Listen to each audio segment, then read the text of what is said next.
Yo caí perdida sin conocer que al salir. Fíjense este tema de por qué toser, por qué tosemos.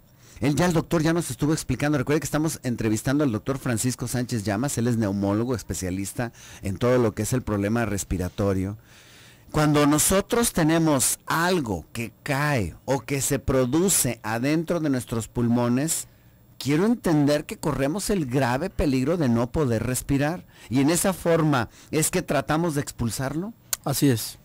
Prácticamente la tos es un mecanismo de defensa, ya lo hemos comentado, y la tos es un reflejo que ocurre, por ejemplo, cuando las vías respiratorias están inflamadas, cuando llega un agente agresivo que lo estimula o lo agrede. Digo, la forma en que reacciona pues el organismo a las vías respiratorias es primeramente un colapso de lo que es la vía respiratoria, se cierra, se aprieta, ¿sí? Tratando de impedir que llegue. Como se cierra la tapa que cubre, en este caso, el esófago y la tráquea, en un momento dado, de alguna manera tiene que salir al aire al comprimirse la tráquea, al comprimirse los pulmones, al comprimirse los músculos, porque no solamente la tráquea se comprime. Se comprimen también los músculos que controlan la respiración, se relaja el diafragma y entonces ocurre ese estruendo, ese sonido característico de la tos, porque es un cierre abrupto, súbito, de lo que son las vías respiratorias, y una manera de sacarlo pues es abriendo otra vez la tapa esa que cubre pues la epiglotis, las vías respiratorias y el esófago, para tratar de sacar pues ese aire. Eso es el efecto característico de la tos, y por eso se produce ese sonido característico, pues porque es un cierre súbito, una salida de aire explosiva que produce ese sonido característico, y que esa salida de aire puede alcanzar a llegar a tener velocidades hasta de 160 kilómetros por hora. Muerto por un pollo, ay, si no, no es cierto. Es que no siempre se acompaña de flema, o sea, ese es el segundo mecanismo de defensa que tiene el sistema respiratorio, pues, además de la tos. Fíjense, o sea, 160 kilómetros, o sea, somos capaces de generar esa fuerza con todos los músculos y la contractura que producimos. Así es.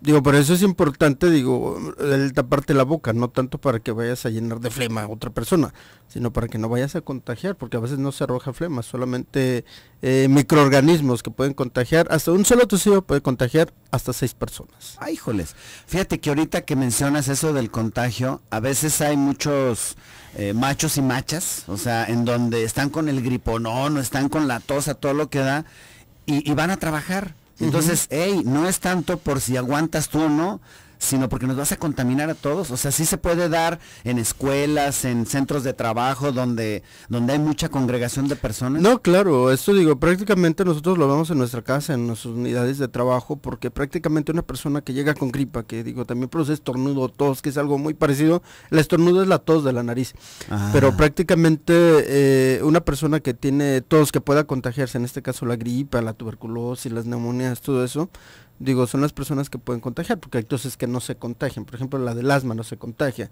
la de la bronquitis crónica no se contagia, digo, porque eso es por inflamación de las vías aéreas.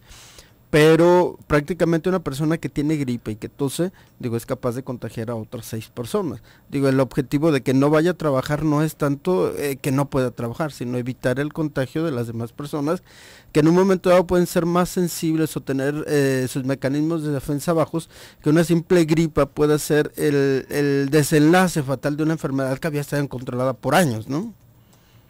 Cuando nosotros estamos hablando entonces de la tos como mecanismo, me quiero imaginar que te sirve en una etapa aguda y también te sirve en una etapa crónica. No, o sea, la tos crónica, digo, ya tenemos que diferenciarla en un momento dado, porque digo, no es normal que tengamos tos, la tos es, insisto, un mecanismo de defensa, pero la tos, si es un mecanismo de defensa, no tiene por qué haber tos repetitiva, o una tos no debe durar más de 3 semanas, una tos que es aguda, ¿sí? La tos que dura más de 3 semanas hay que tenerle cuidado, y la que dura más de 3 meses es una tos crónica, ¿sí? Una tos crónica ya tenemos que buscarle enfermedades crónicas. En este caso, en la escuela siempre se nos dijo que una tos que no se quita con lo que nos da siempre un médico general, los antitusivos, vaporizaciones y todos los remedios que nos dan en la casa, es una tos que puede ser tuberculosis.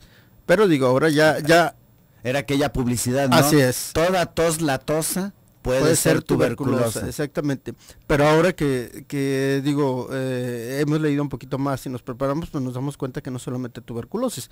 Por ejemplo, el paciente asmático, la única manifestación puede ser una tos crónica, una tos intermitente, una tos espasmódica, una tos matutina o una tos que se produce por alguna relación causa-efecto, no precisamente alergia. Entonces digo, el paciente que tiene este tipo de tos no es una tos que se contagie, pero sí necesita un diagnóstico y necesita un tratamiento. El paciente, por ejemplo, que tiene tos y que no se le quita y que puede tener o no tener flema, es una tos que puede tratarse de un enfermo con bronquitis crónica, un paciente que puede tratarse de fibrosis pulmonar, un paciente que puede tener cáncer y no precisamente tuberculosis. Entonces, un paciente que tiene una tos de más de 3 semanas es un paciente que requiere ayuda.